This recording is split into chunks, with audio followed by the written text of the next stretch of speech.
Hi, it's James from decaf.com, the UK's leading decaffeinated coffee brand.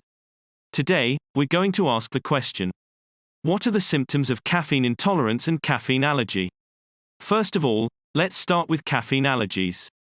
Some people can have anaphylactic reactions to caffeine, and there is some genetic evidence regarding the inability to process caffeine. This is because some people lack the genes to process caffeine properly, and so caffeine builds up in a person's body rather than being broken down properly, so they are hypersensitive to caffeine.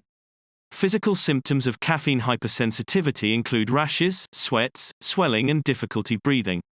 Fortunately, being allergic to caffeine is rare. For those who are allergic to caffeine, it is best to avoid caffeine and switch to decaffeinated coffee instead. But what about caffeine intolerance?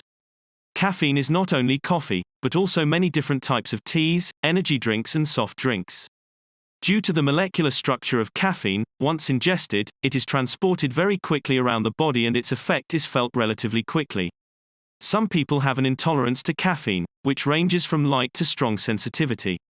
Symptoms include insomnia, anxiety, restlessness, headaches, palpitations, fatigue, and high blood pressure.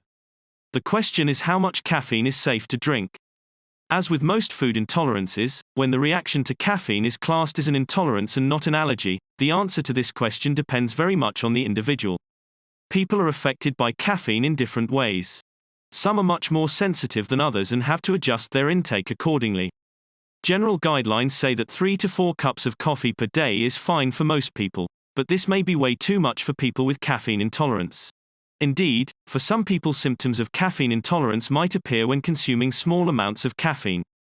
Of course, the caffeine content of a cup of coffee depends on how large the drink is, the brewing method, the quantity of coffee brewed, and the type of coffee beans, as well as the roast level of the coffee.